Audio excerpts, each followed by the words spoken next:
Welcome to Found in Conversation, the film and podcast series that pushes intellectual frontiers and promotes the values of long-term thinking, responsibility, and entrepreneurship. I'm Edie Losh, your host. A jacket made of 11 kilometers of copper. 2 different hoodies you might wear on Mars. Trousers made to last 100 years. A puffer made to withstand extreme storms. Perfect accessory for climate adaptation. I'm here with Steve Tidball, the co-founder of Vollebak. Together with his twin brother, Nick, he's built a clothing company whose customers include film director Christopher Nolan and adventurer Bear Grylls. Their Series A investors included Sean Brecker of Headspace and Aura fame, and Joe Gabbia from Airbnb. I'm catching up with Steve as he's in the middle of his second fundraising round. How are you, Steve? I'm very well, thank you. Great to be here. And you? So, the first time I spoke to you, you introduced yourself to me by saying that you think that we're entering into an age where technology is going to be absorbed into all our clothing, and you're going to ride that wave. What does that mean? You said it's your very humble and subtle plan. I mean, I love it, but what does that actually mean?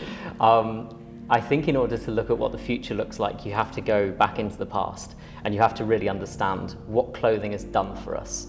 We've had it for approximately 50,000 years, and over that time period it's basically done the same thing, which is it's effectively kept us warm and dry, when we're in the caves, or it's signaled some kind of social status. It's kind of said that it's differentiated you, I'm the king, I'm the pope, or I'm a pauper, whatever it is. And so it's been used in very, very banal ways that kind of keep humans alive.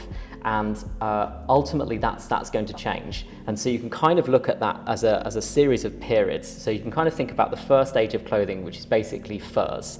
And so we took furs off animals and we put them on to escape the really cold weather of the last ice age. And that's what we did. And then you enter the age of fibers, where you get stuff like silks and cottons and hemps, and people are cultivating stuff that they can wear. And then you enter the factory age. They all begin with F, which is very convenient so far. And then you've got the factory age, where effectively you moved from your family or your neighbors making your clothes through to what we see today, which is massive globalized distribution. If you were to work out the supply chain of any of your clothing, it's immensely complex. The zip, the products, it all come from different places. But where we're actually going to go is we're going to enter a fourth age, essentially, where clothes become tools. And so what that quote alludes to is the tools that they're going to become. The problem with clothes and technology merging for the last 30, 40 years is technology is hard and clothes are soft. And if you try and combine those two things, it just doesn't work. But with the increase in nanomaterials and nanotechnology, that stuff is going to start scaling down. So you're already experimenting with some of these ideas. You have copper clothes. Yes. Why do we need those? We don't necessarily need them. It was more a case of proving that we could. And so we build a jacket that's made out of 11 kilometers of copper, which is basically most of the jacket, which sounds like a suit of armor, but it's not. The challenge, so if you start from first principles of that, there is an issue that space agencies face, which is going to be an increasing problem of how do you not take the diseases of Earth up to, let's say, a Mars colony, right? Let's cut 50 years into the future. And so this is why astronauts spend a long time basically being isolated from anyone else, so they don't take diseases up. But then you have to think about the materials that are surrounding them. Copper essentially kills vast numbers of bacteria and diseases because of it basically goes through their membrane, it punctures them and it kills them. And it has this sort of 50 centimeter halo effect where it kills anything around it, which is why the first Egyptian medical tools were made out of copper. It's why NASA's printing 3D medical tools out of copper now, so that you can have disease resistance. So we started with a very kind of non-earthly concept of wouldn't it be nice to prevent diseases being taken up? But where you end up is like, I wonder if you could make a normal jacket made out of metal.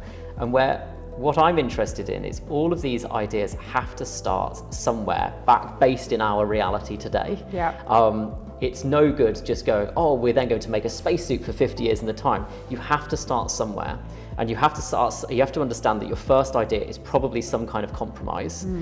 But as long as you know it's step one on a ladder that might have 10, 20 or 30 steps, that's the thing I'm interested in doing. So some of the early things we make are really interesting thought experiments, but they're also clothes you can wear. And it feels like you have a really different approach to innovation. You're not afraid to take risks. You're not afraid to do things that aren't necessarily directly associated with clothing. Tell me a little bit about your theory of innovation. So I have a couple.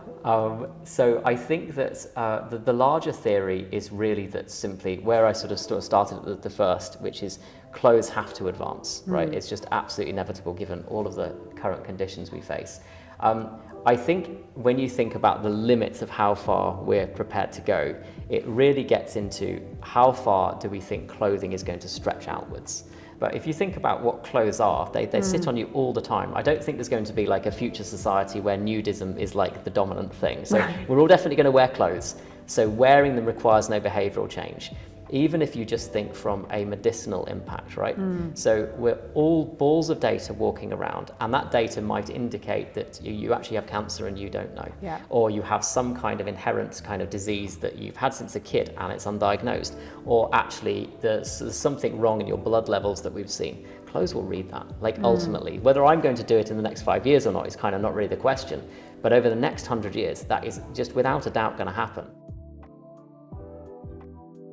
So you started the company in 2019, okay, and then you raised around $10 million in Series A, 2021. Yes. And then you got COVID, which was a disaster. Yes. And you spent 18 months in and out of hospital. Can you Yeah, talk a little bit about that? A little bit longer than that. Okay. Yeah, so it was a very it's interesting because obviously I share everything with my investors because you can't not, and the only way I like to operate is through complete transparency. But you don't go into that thinking, oh great, I'll be ill for a couple of years now. Yeah. So the minute you have it, because I'm sort of like quite type A and a sort of startup founder, you kind of think, brilliant, this will be done by tomorrow. Yeah. And you kind of you start working through it. And so it didn't quite hit me when it first started. So I basically started with a heart problem, which I had no idea about until I sort of fell over in the street one day. Wow. And so to suddenly then go, all right, well, you actually can't get up today and you can't get up tomorrow and then you're going to be in hospital. I've got very, very well very quickly.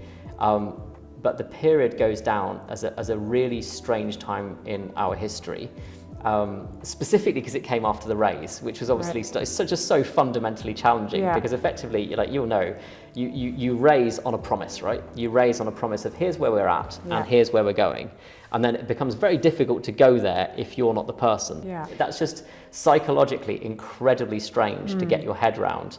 Because you go from sort of, raising money with really rich people and building the future through to, at my worst, when I wasn't in hospital, the most I could cope with was reading Daphne du Maurier in a sun chair sitting outside my mum and dad's house in the countryside. Right, yeah. That's just an unbelievable mental shock. And so I've obviously I've now sort of flown back into the business and gone, right, I'm going, at 100 miles an hour. Yeah.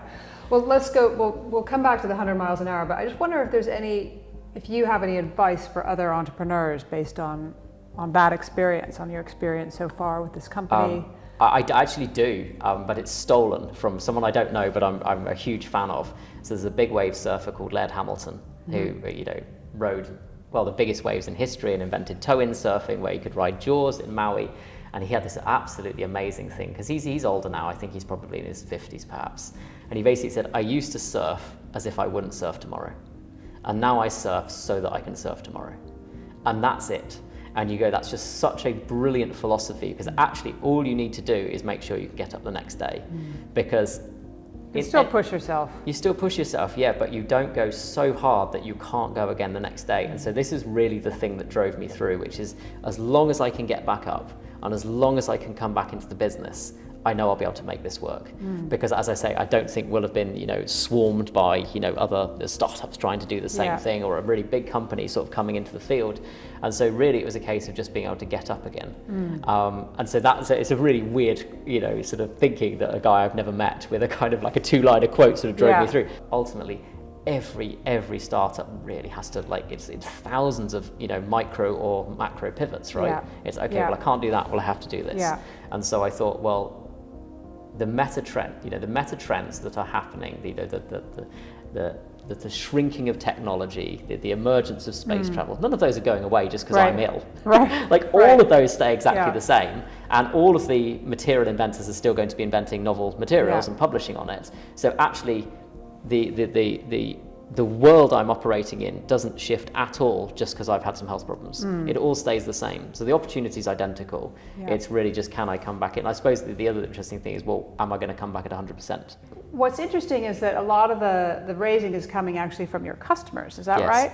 And tell me about them. They sound like evangelists, your customers. They sound Yeah. like you have an incredible relationship with them. Yeah, there's almost, in fact, there is nothing worse than having people neutral.